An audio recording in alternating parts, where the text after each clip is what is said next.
Judah. I caught my brother in bed with my fiancée. My family forgave them, so I ghosted. Now they're begging after a brutal karma destroys them. Text thumbnail, hook. I caught my brother in bed with my fiancée. My family forgave them, so I ghosted. Now they're begging after a brutal karma destroys them. Part 1.1. The stepchild of hard work and the glorified leech. Target 700 words. This is a throwaway account disclaimer. Never thought I'd be one of those guys posting their life story on the internet, but here we are. Fair warning, this is going to be a long one. And yeah, it's pretty I, 27 male, grew up in Ohio in what looked like your typical middle-class family from the outside. But man, the dynamics in that house were something else entirely. My younger brother Kevin, 25 male, was mom's golden child since basically forever. You know those kids who can literally take a on the carpet and their mom would find a way to praise them for their creativity? That was Kevin. While I was busting my ass working construction with my uncle during the scorching Ohio summers starting at 16, Kevin got to focus on his artistic side. Basically, that meant smoking weed in the basement, sleeping until noon, and trying to become a freelance artist or a YouTube vlogger. Mom always had these perfectly crafted excuses ready for him. He's just finding himself, she'd say, or he's highly sensitive, David, he needs time to figure things out. Meanwhile, if I came home exhausted from a 12-hour shift pouring concrete and didn't immediately jump up to help with the dinner dishes, I was suddenly becoming lazy and needed to learn family responsibility. Don't get me wrong, I was still your typical hardworking kid in most ways. I paid my own way through college to get my civil engineering degree. I worked weekends, nights, holidays, doing whatever grunt work I could find to avoid drowning in student loans. Kevin, on the other hand, dropped out of community college after exactly 1.5 semesters. His excuse? The educational system was too restrictive for his creative spirit, or whatever excuse Mom bought and paid for that week. She even bought him a car when he turned 21, despite him already totaling 2 other vehicles. I bought my own beat-up truck at 18 and maintained it myself. My dad, Arthur, was a quiet guy. He just kept his head down, went to work, came home and watched TV. He never intervened. He never stood up for me when Mom was berating me for not supporting my brother's dreams. He was completely passive, a ghost in his own house, which meant Mom ruled the roost, and her word was absolute law. By the time I was 25, I was making it work. I had decent grades, good friends, and landed a solid job at one of the bigger commercial construction companies in the state. I worked my way up quickly to an assistant project manager role. The pay was good, and I was making real money for my age. Plus, I got to work on actual buildings instead of being stuck behind a desk all day. I felt like all the dirt, the sweat, and the unfairness of my childhood were finally paying off. I was building a life, a real, tangible life that nobody could take away from me. Or so I thought. Because while I was out there grinding every single day to secure my future, the people I trusted most were perfectly content to live off my shadow, waiting for the perfect moment to tear my world apart. Part 1.2. The Promise of Tomorrow and the Red Flags. Target 700 words. That's around the time I met Jessica. She was doing her student teaching at an elementary school right next to one of our major job sites. I used to see her during my lunch breaks, sitting outside on the benches, grading papers or watching the kids during recess. One day, a stray baseball rolled over to our site, and I brought it back to her. We got talking, and man, I really thought she was different. She was beautiful, sure, but she also seemed so grounded. She was studying to be a teacher, loved kids, came from a good, respectable family, and was basically everything I thought I wanted in a partner. We started dating, and I fell hard. I wanted that traditional life. A house with a yard, a dog, a couple of kids, and a wife who would be my partner in everything. Mom absolutely loved Jessica from day one, which, looking back, should have been my absolute first red flag. Mom never liked anyone I brought around, but with Jessica, it was an instant obsession. She was always inviting her over for family dinners. Even on the nights when she knew I was working late at the site and couldn't make it, I'd come home exhausted, covered in dust, only to find Jessica and my brother Kevin sitting on the porch, drinking beers and laughing for hours. They'd spend entire evenings talking about indie movies, underground music, and art, things I didn't have the time or energy to care about because I was busting my ass trying to build us a future. "It's so nice that your fiancé and Kevin get along so well," Mom would say, beaming at them from the kitchen window like she'd personally arranged the match. "They just have the same creative souls, David. You should be happy they can connect on that level." After 2.5 years together, I proposed. I had worked 70-hour weeks for 6 months straight just to afford the ring she had been hinting at. I took her to a nice restaurant downtown, got down on one knee, and asked her to be my wife. She cried.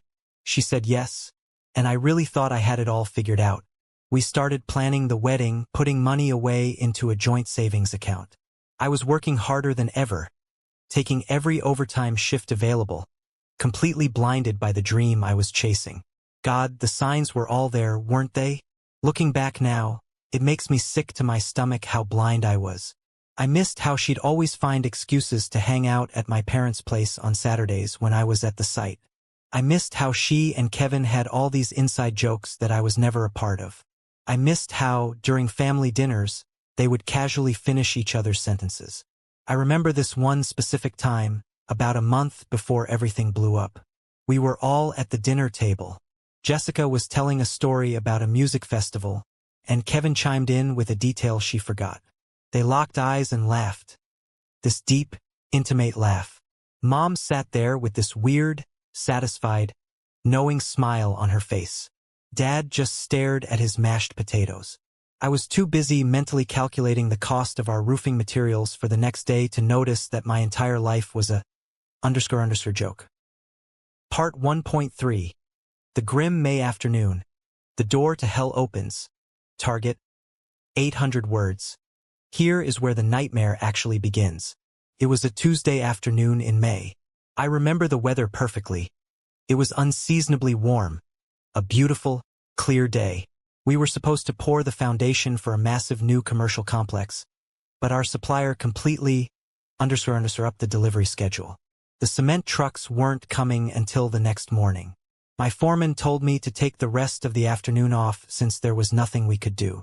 Normally, I would have stayed in the trailer and caught up on my endless mountain of paperwork, but I thought, hey, I've been neglecting Jessica lately.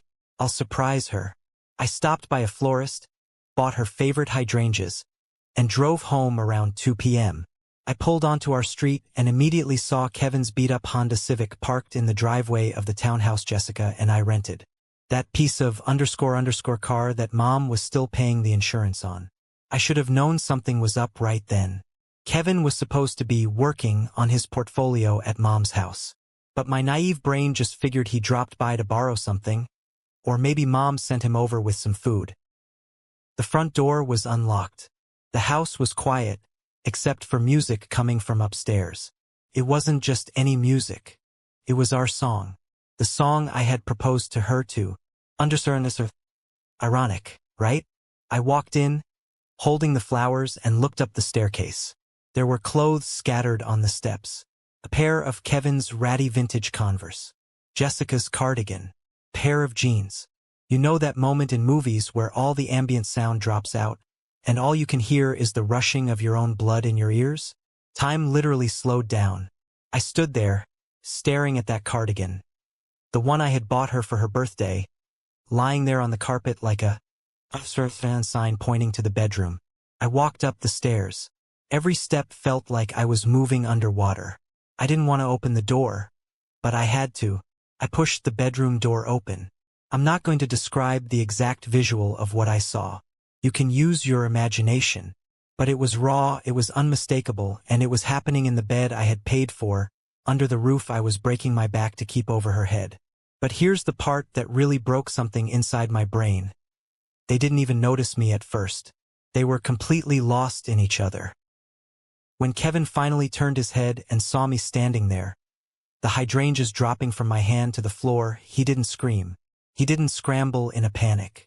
He actually had the balls to look at me, sigh, and say, "Oh, __ bro," like he had just accidentally spilled a beer on my favorite rug. Like it was a mild inconvenience. Jessica shrieked. She immediately started crying, violently yanking the bedsheets around her naked body, scrambling backwards against the headboard. David! Oh God! David!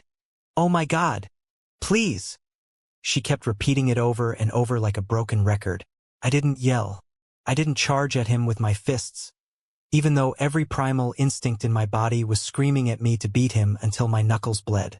I just stood there, completely numb, staring at the two of them. How long? My voice didn't even sound like my own. It was cold, dead. Jessica was hyperventilating, sobbing into her hands. Kevin just sat there, looking away, scratching the back of his neck. I asked, how long? I repeated, stepping into the room. Jessica looked up at me, mascara running down her face, her eyes wide with terror. David, please. It meant nothing. It just happened. How long? I finally roared, the walls practically shaking. She flinched. 2.5 years. 2.5 years. Almost the entire time we had been together. Every time I took a Saturday shift. Every time I worked a holiday. Every time she told me she was going over to my parents' house to help Mom with the garden. She was with him. My own brother. Part 1.4. A stab in the back. The cruel complicity. Target. 800 words. I told them they had exactly 10 minutes to get dressed and get the out of my house before I called the cops and reported a trespasser. I walked downstairs, went into the kitchen, and stared at the wall. 10 minutes later, I heard them scurry down the stairs and out the front door. I immediately called a locksmith. You'd think the betrayal of catching your fiancé and your brother would be the worst part of the story. You'd be wrong. The real nightmare was just beginning. After changing the locks, I packed all of Jessica's immediate belongings into trash bags and threw them on the porch. I shut my phone off for 2 days. I drank half a bottle of whiskey and just sat in the dark. When I finally turned my phone back on, I had dozens of missed calls and texts, but not apologies. I found out later from my Aunt Helen, the only sane person in my family, what happened that afternoon. Jessica and Kevin hadn't gone to a hotel. They drove straight to my parents' house. Jessica ran into the living room, threw herself on the floor, and confessed everything to my mother through hysterical tears. And what did my mother do? Did she throw her out? Did she scream at her son for betraying his own flesh and blood? No. My mother sat down on the floor, pulled the woman who had just shattered my life into a warm embrace, and stroked her hair. She told Jessica to breathe. She looked at Kevin, who was standing there looking sorry for himself, and she actually smiled a sad, pathetic little smile. God works in mysterious ways, my mother told them. Sometimes the heart wants what it wants, and we can't fight destiny. She made them tea. She cooked them a roast dinner. My mother made my cheating fiancé a warm meal on the exact same day I caught her for my brother. By the end of the week, Mom had helped Jessica move the rest of her belongings out of our townhouse while I was at work. But she didn't move Jessica back to her parents' house. Oh no. Mom moved Jessica directly into Kevin's room, which used to be my old bedroom. They were sleeping together under my parents' roof, with my mother's absolute blessing. When I finally stormed over to my parents' house to confront them, it was like walking into an alternate dimension. I walked into the kitchen, and there they were. Mom was making pancakes. Kevin and Jessica were sitting at the table, drinking coffee, looking like a perfectly happy little suburban couple. What the undersurfer is going on here? I demanded, my hands shaking with rage. Mom turned around, wiped her hands on her apron, and gave me this look of profound disappointment. David, lower your voice. There's no need for hostility. Hostility? He slept with my fiancée for 2 years, and you moved her into my old room. David, you need to understand, Mom said, using her soft, patronizing voice.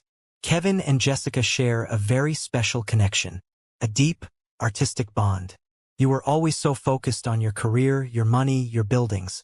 You never truly saw Jessica. You never nurtured her soul. Kevin did. They didn't mean to hurt you, but true love can't be denied. I looked at my dad, Arthur. He was sitting in his recliner in the next room, pretending to read the newspaper. Dad? Are you seriously going to sit there and let this happen? He didn't even look up. He just mumbled, "Listen to your mother, David. We just want peace in the house." They had rewritten history. In their twisted minds, I was the cold, neglectful, workaholic villain who stood in the way of a beautiful, tragic romance. I was the bad guy for being upset. Part 1.5 Knew the fatal blow to the breadwinner. Target 1,000 words. I left that house vowing never to return, but I still had logistical nightmares to untangle. The townhouse, the bills, the wedding deposits. The most pressing issue was our joint savings account. I had been depositing almost all my overtime pay into it for a year and a half. There was about $12,000 in there, meant for the catering, the venue, and the honeymoon. I took a Monday morning off to go to the bank to freeze the account and transfer my portion out. I sat down with the teller, handed over my ID, and asked for the balance. "Sir, the current balance is $42.16, she said politely. I stared at her. "Excuse me? There should be over $12,000 in that account." She clicked her mouse a few times. "There was a withdrawal made in person last Thursday by the joint account holder, Jessica, last name. She withdrew $11,950 via a cashier's check." My blood ran ice cold. She had stolen it. She had completely cleaned out the wedding fund that I had built. I felt dizzy. I walked out of the bank, my vision blurring, and immediately drove to my parents' house. I didn't knock. I kicked the front door open so hard the frame splintered. "Jessica!" I roared. Mom came rushing out of the kitchen, looking terrified. "David, have you lost your mind? Where is she?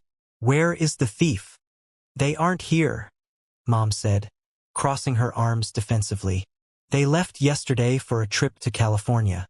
They needed some time away to heal from all the stress and negativity you've been causing.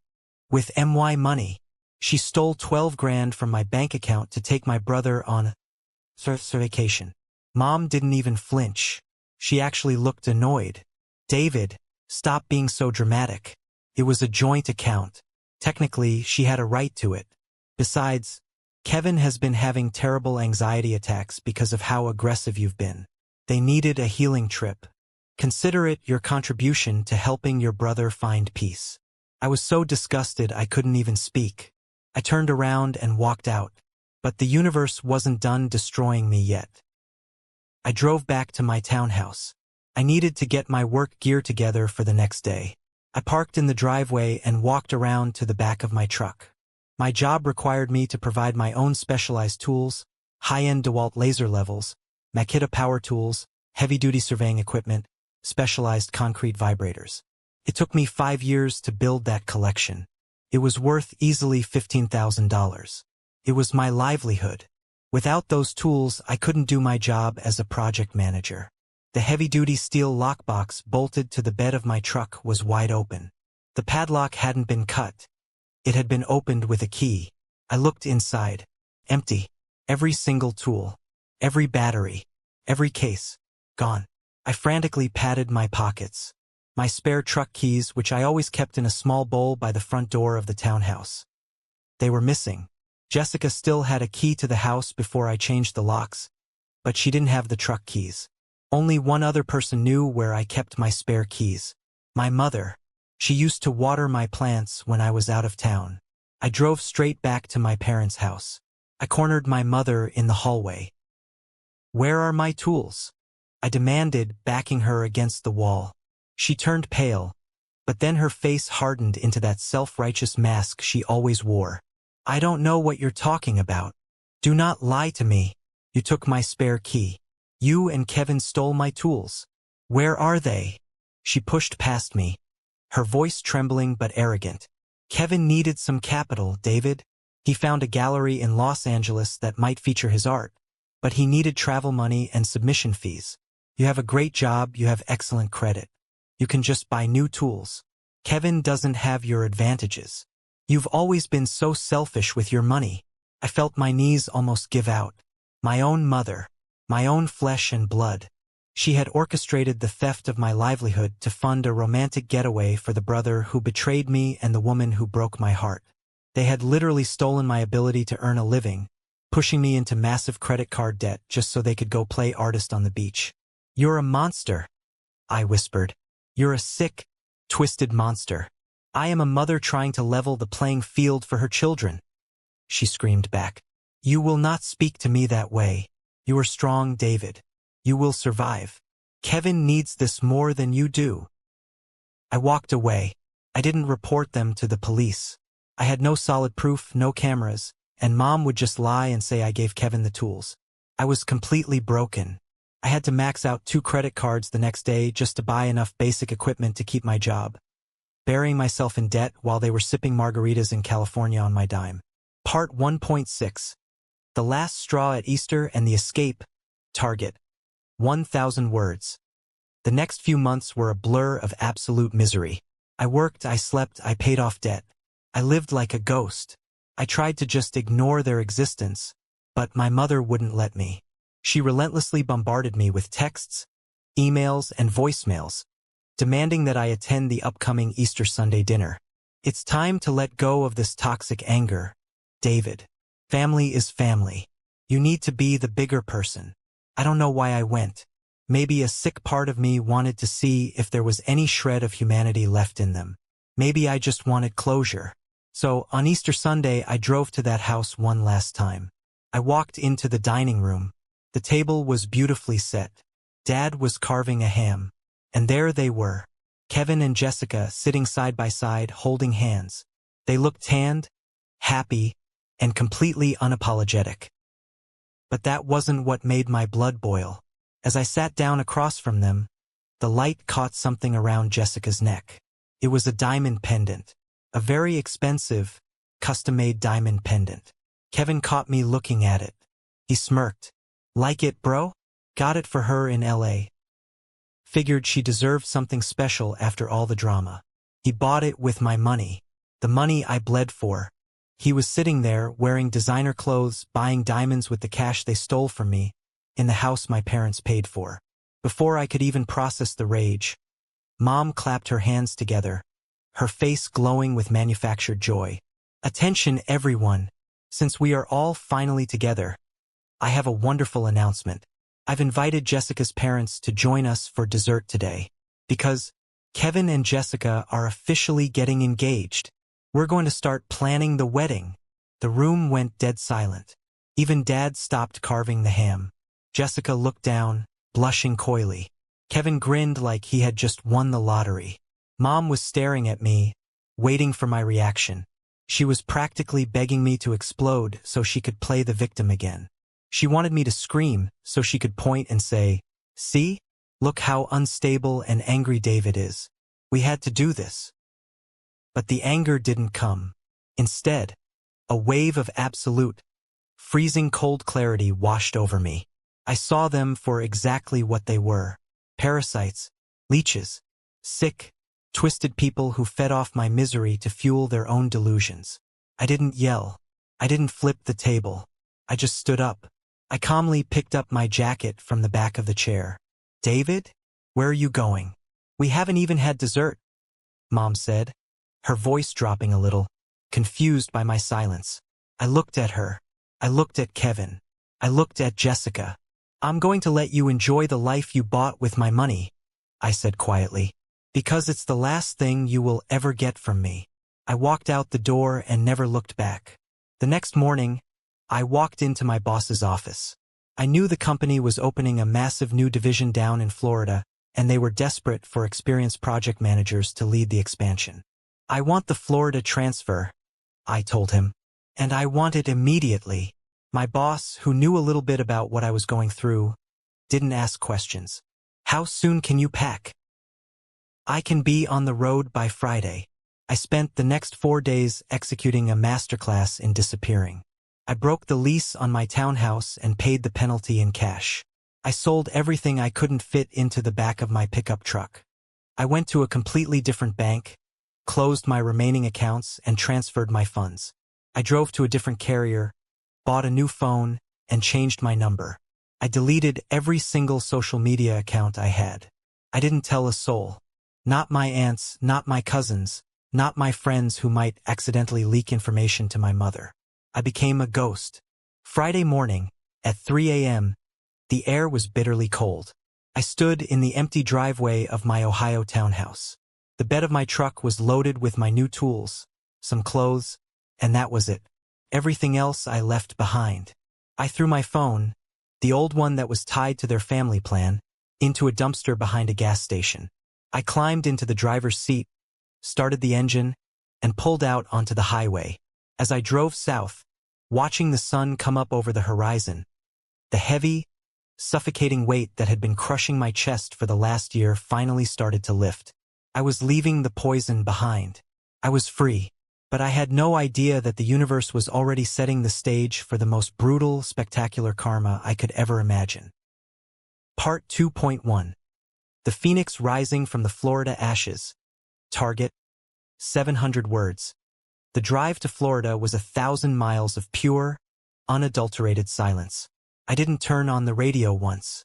I just listened to the hum of the tires on the asphalt, watching the freezing Ohio gray slowly bleed into the vibrant, humid green of the South. When I crossed the state line into Florida, I rolled down the windows and let the heavy, salt-tinged air hit my face. It felt like breathing for the first time in a year. I was 1,000 miles away from the toxicity, the manipulation, and the people who wore my exhaustion like a badge of honor for their own twisted narrative. Starting over wasn't easy, but when you're used to carrying the weight of an entire family's expectations on your back, carrying just your own is a breeze. I threw myself into my work with a vengeance. The Florida division of my company was booming, picking up massive commercial contracts left and right. Since I didn't have a personal life to distract me, I practically lived at the job sites. I was the first one there at 5 a.m., drinking black coffee in the humid dark, and the last one to lock up the gates at night. My bosses noticed. When you show up, shut up, and produce results, people respect you. Within 8 months, I was promoted from an assistant to a full-fledged project manager, overseeing multimillion-dollar developments. With the promotion came a significant pay bump. The first thing I did was pay off the suffocating credit card debt I had to take on when my mother and brother stole my tools.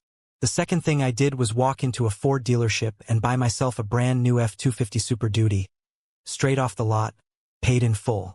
It was the exact kind of truck Kevin used to drool over but could never afford because, artists don't conform to capitalist structures.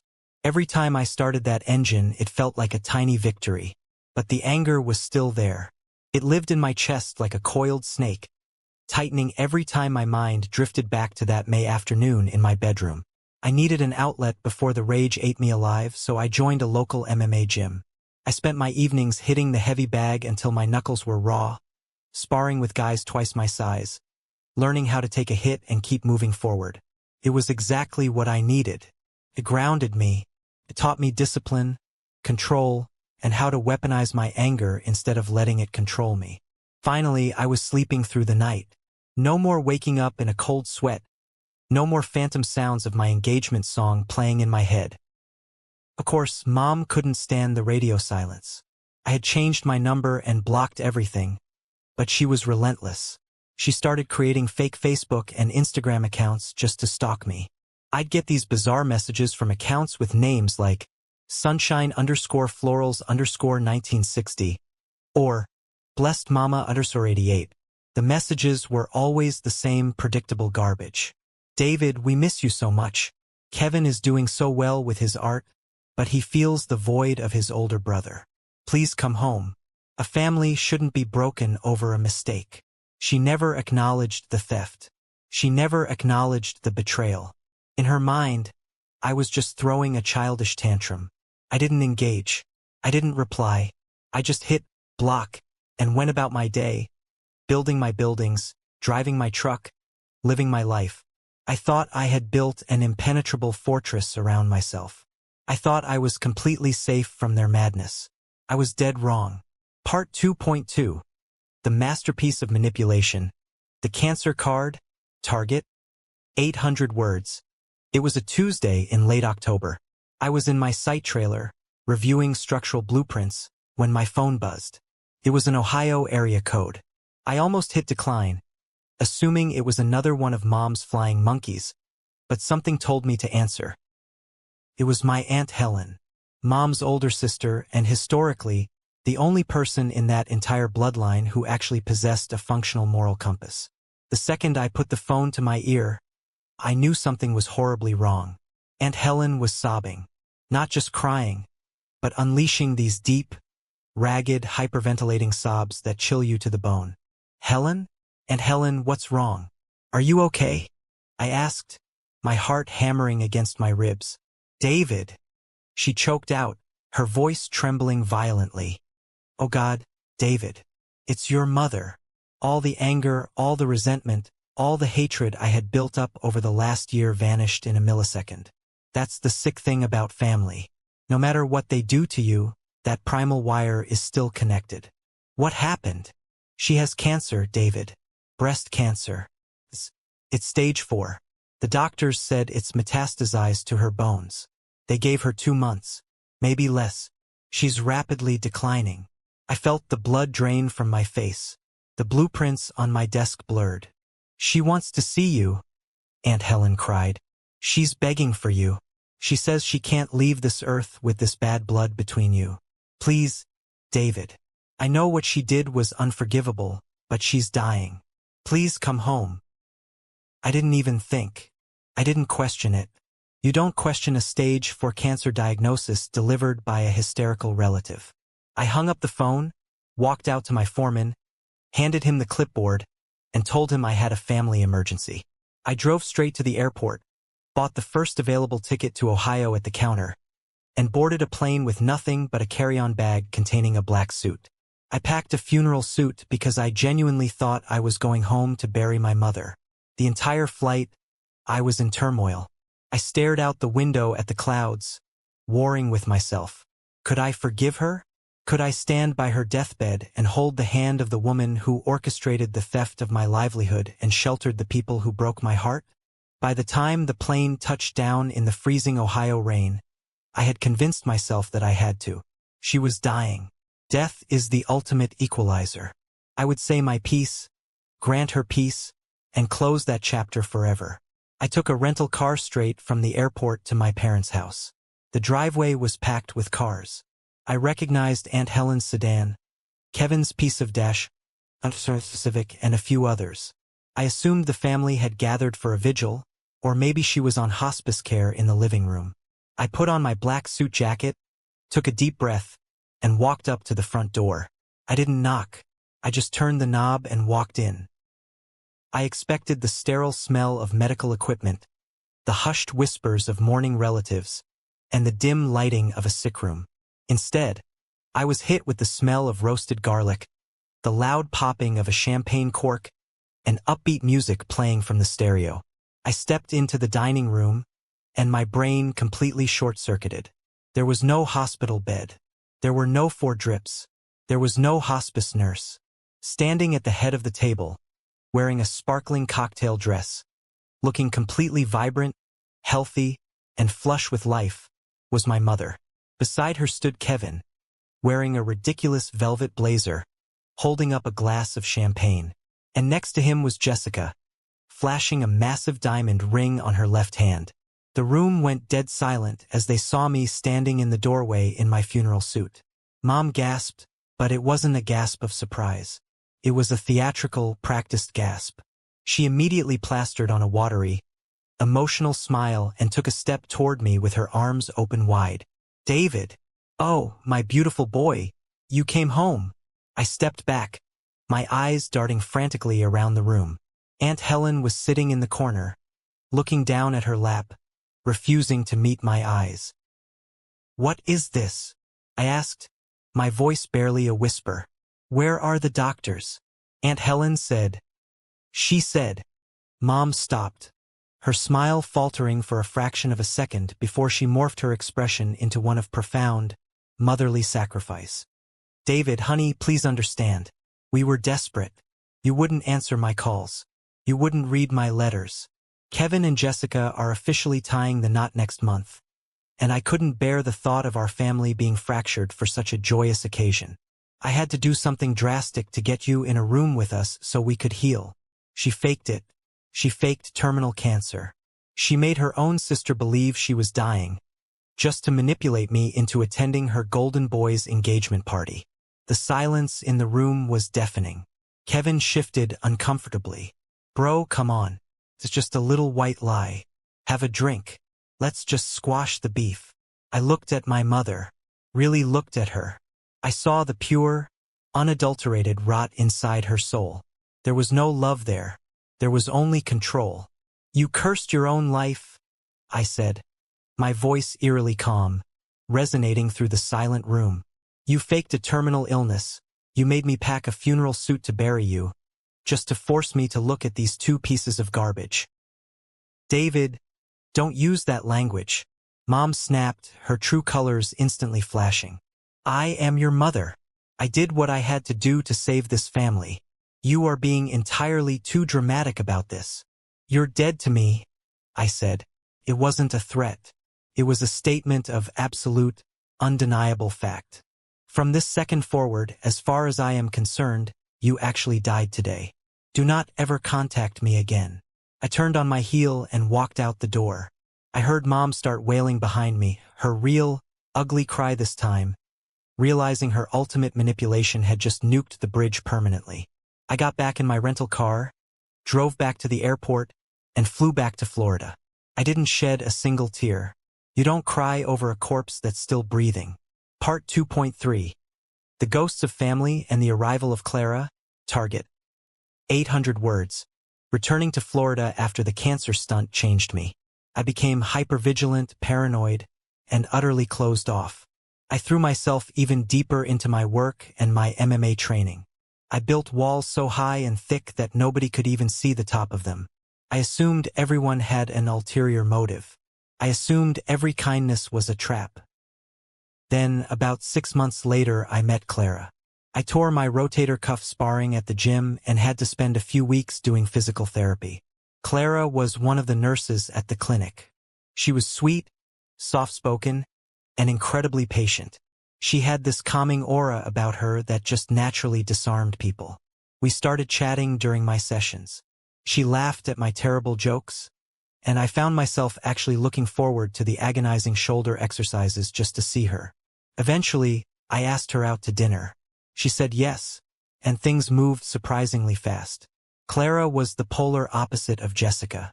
Where Jessica was always concerned with appearances and status, Clara was earthy and compassionate. She loved animals, volunteered at shelters, and baked cookies for her coworkers. She seemed safe. We started dating exclusively. I opened up to her little by little. I told her about my job, my ambitions, and eventually, the very abridged version of why I lived 1,000 miles away from my hometown. I told her my family was toxic, that they had betrayed me in unforgivable ways, and that I was strictly no contact with all of them. That must be so painful for you, Clara had said, holding my hand across the table at a seafood restaurant. Family is supposed to be your safe harbor. I can't imagine not having my parents in my life. It's better this way, I told her firmly. They're a cancer. I cut them out and I survived. She nodded, her eyes full of sympathy, and I thought she understood. I thought she respected my boundaries. But as the months went on, I started noticing small, seemingly innocent things. Red flags that my trauma-wired brain picked up on, but my desperate desire for normalcy tried to ignore. Clara asked a lot of questions. Too many questions. She would casually bring up my brother, asking what kind of art he did. She would ask about my mother's hobbies. One evening, I walked out of the shower and caught Clara standing by my kitchen island, staring intently at the screen of my open laptop. When I cleared my throat, she jumped, quickly clicking over to a recipe website. Just looking for something to cook for dinner, she stammered, her cheeks flushed. Another time, I woke up in the middle of the night to find her out on the balcony, speaking in hushed, urgent tones on her cell phone. When I slid the glass door open, she immediately hung up. Just my mom, she said quickly. She couldn't sleep. Clara had a fixer personality. She believed that love could conquer all, that communication could solve any dispute, and that no family was ever truly broken beyond repair.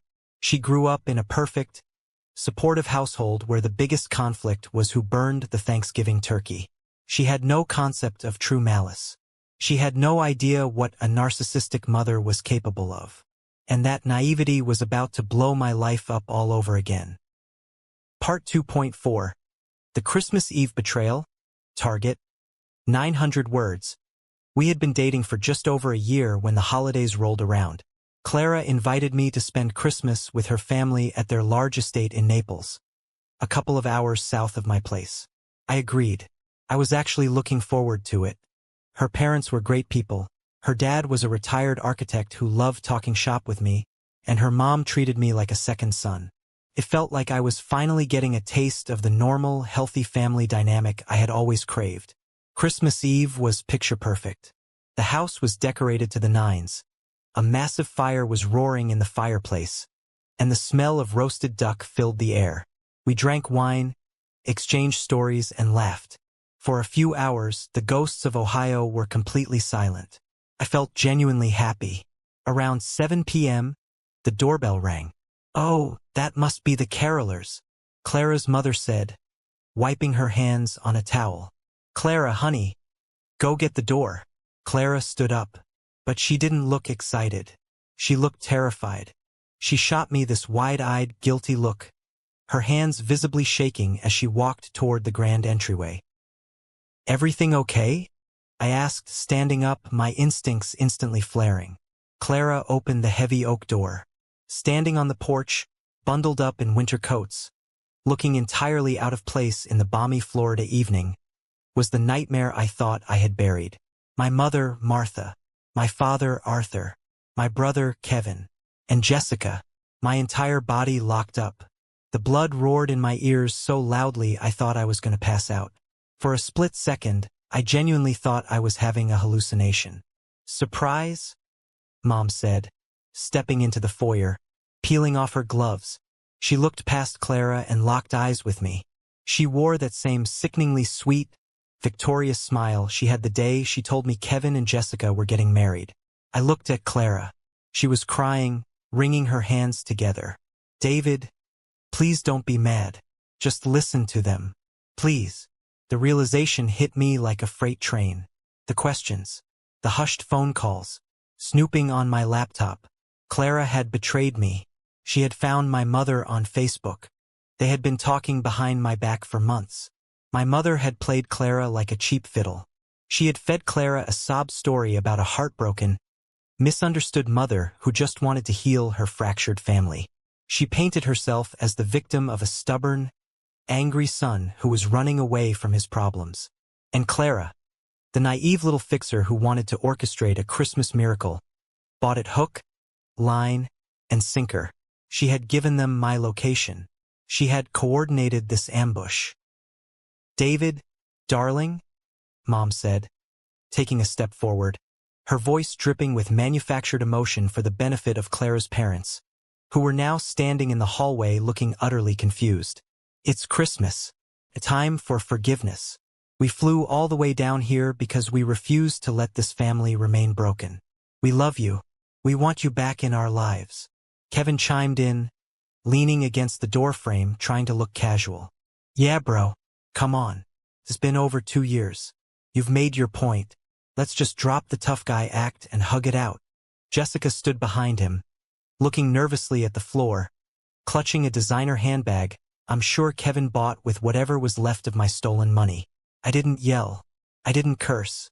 The anger I felt was so absolute, so pure, it went completely cold. I looked at my mother. "You are trespassing. Get out." "David," Clara sobbed, stepping toward me. "Please. I did this for you. You're holding on to so much pain. I just wanted to help you heal. Your mother loves you. They all made mistakes, but you have to forgive them." I turned my gaze to Clara, the woman I had trusted, the woman I had let my guard down for. She looked identical to my mother in that moment. Manipulative, boundary-stomping, arrogant enough to think she knew what was best for me. "You didn't do this for me," I said, my voice dead and flat. "You did this to satisfy your own savior complex. I told you exactly who these people were. and you decided you knew better. David, please. We are done, I said to Clara. I didn't blink. I didn't waver. You and I are completely, permanently done. I turned to her parents, who looked horrified. Thank you for your hospitality. I apologize for the disruption. I grabbed my jacket from the coat rack. I walked straight past my mother, shouldering Kevin out of the doorway so hard he stumbled backward onto the porch. David! Mom shrieked, dropping the sweet act instantly. You get back here. You do not walk away from your family on Christmas Eve. We are your blood. You owe us respect. I didn't even look back. I walked to my F-250, unlocked the doors, and climbed in. As I backed out of the driveway, I saw them standing on the lawn in the rearview mirror. My mother screaming, Clara sobbing into her hands, Kevin looking like the pathetic loser he was. I drove away into the Florida night, feeling nothing but a strange, liberating emptiness. I had survived them once. I could survive them again. But this time I was completely immune. Part 2.5. The Hurricane of Karma. Target 1,000 words. They say the wheels of justice grind slow, but they grind exceedingly fine. I just didn't expect to have a front row seat when the universe finally decided to collect its debts. 2 years after the Christmas Eve ambush, I was sitting in my corner office at the construction firm. I was now a senior regional director. We had just won a massive government contract to demolish and clear out several dozen foreclosed, dilapidated properties across the Midwest to make way for a new commercial infrastructure project. I was reviewing the list of addresses slated for demolition in Ohio. I stopped on page 4.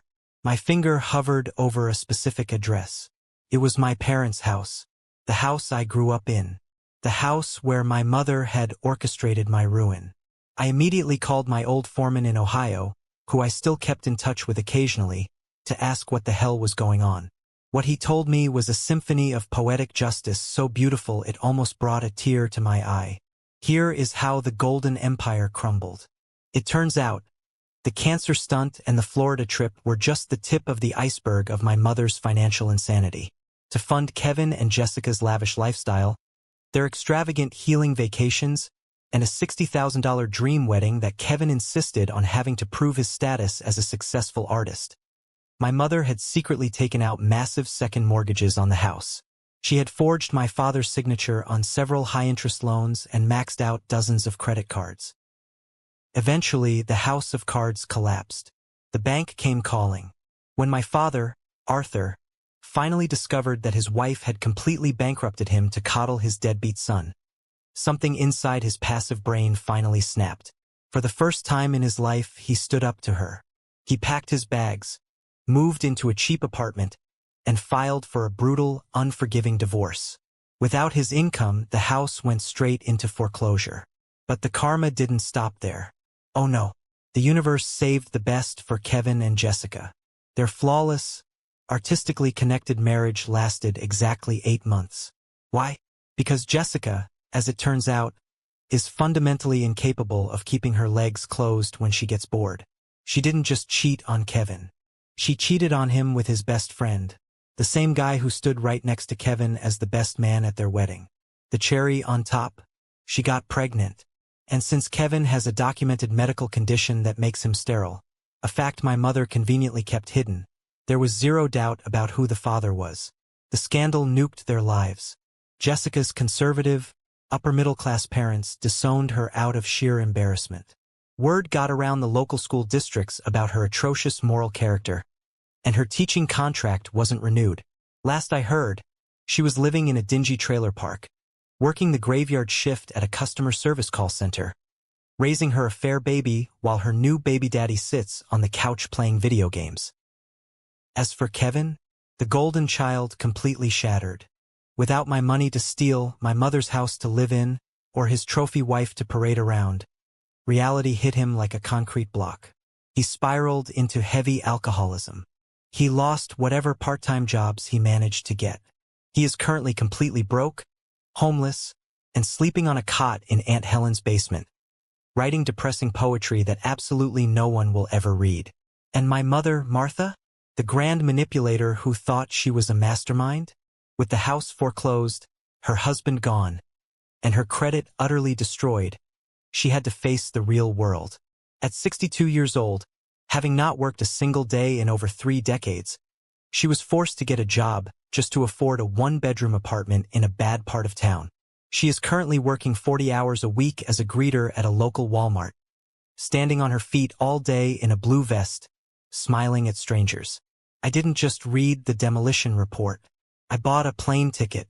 2 weeks later, I stood on the sidewalk in my old Ohio neighborhood, wearing my hard hat and high-vis vest. The neighborhood hadn't changed much, but the house looked dead. The lawn was overgrown, the windows were boarded up, and a large red condemned sign was slapped across the front door. I gave the signal to the excavator operator.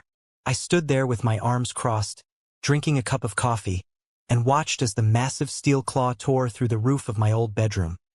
The room where the betrayal started. The room my mother had proudly handed over to them. I watched the claw rip through the kitchen where she had cooked them dinner, through the living room where she had faked her cancer. I watched the entire structure of lies, favoritism, and toxicity get smashed into a pile of splintered wood and drywall dust. It was the most satisfying cup of coffee I have ever had in my entire life. Part 2.6. The True Happiness of the Steadfast. Target: 800 words. Today, I'm 31 years old. I'm sitting on the back porch of my custom-built home in the Florida suburbs, overlooking a lake. The sun is setting, and the air is warm. I am not alone anymore. A year after the Clara disaster, I met Rebecca. We met at a hardware store of all places. We both reached for the same specific gauge of electrical wire. She's an independent contractor who flips houses. She's tough. She wears steel-toed boots. She speaks her mind, and she takes absolutely zero from anyone. She is my equal in every sense of the word. When things got serious, I told her everything. I laid out the entire ugly history of Ohio, my mother, my brother, Jessica, and the Clara incident. I told her I come with baggage, and my boundaries are made of reinforced titanium. Rebecca didn't cry. She didn't offer me platitudes about family. She just looked me dead in the eye and said, "They sound like absolute parasites. If any of them ever show up on our property, I'm releasing the hounds and calling the cops. Nobody messes with what's mine." I knew right then and there I was going to marry her. And I did. We are currently expecting our first child, a baby boy, due in 2 months. I couldn't be happier. I'm going to be a father, and I am going to raise my son with the values of hard work, accountability, and respect. Everything my family lacked. A few weeks ago, a package arrived at our doorstep. No return address, just a postmark from Ohio. Rebecca opened it cautiously. Inside was a knitted baby blanket, a silver rattle, and a 3-page handwritten letter. I recognized the cursive immediately. It was from Martha. I didn't read it, but Rebecca skimmed it. She scoffed. She says she heard through the grapevine about the baby. She says a child needs its grandmother, that family legacy is everything, and she's willing to forgive the past so she can hold her grandson. Rebecca looked at me, waiting for my reaction. I didn't feel anger. I didn't feel sadness. I just felt a profound, overwhelming sense of pity for a woman so delusional that she thought a knitted blanket could buy her way back into a life she tried so hard to destroy. "What do you want to do with it?" Rebecca asked gently. I picked up the box, walked over to the outdoor fire pit where we had been burning some yard debris, and tossed the entire package, blanket, rattle, letter, and all, straight into the flames. I stood there with my arm around my pregnant wife, watching the paper curl and turn to ash, drifting away into the night sky. People always talk about forgiveness. They tell you that holding on to a grudge is like drinking poison and expecting the other person to die. But they're wrong. Sometimes, cutting people out of your life completely, ruthlessly, and without apology isn't holding a grudge. It's an act of extreme self-preservation. It's the antidote to the poison. I worked hard for everything I have.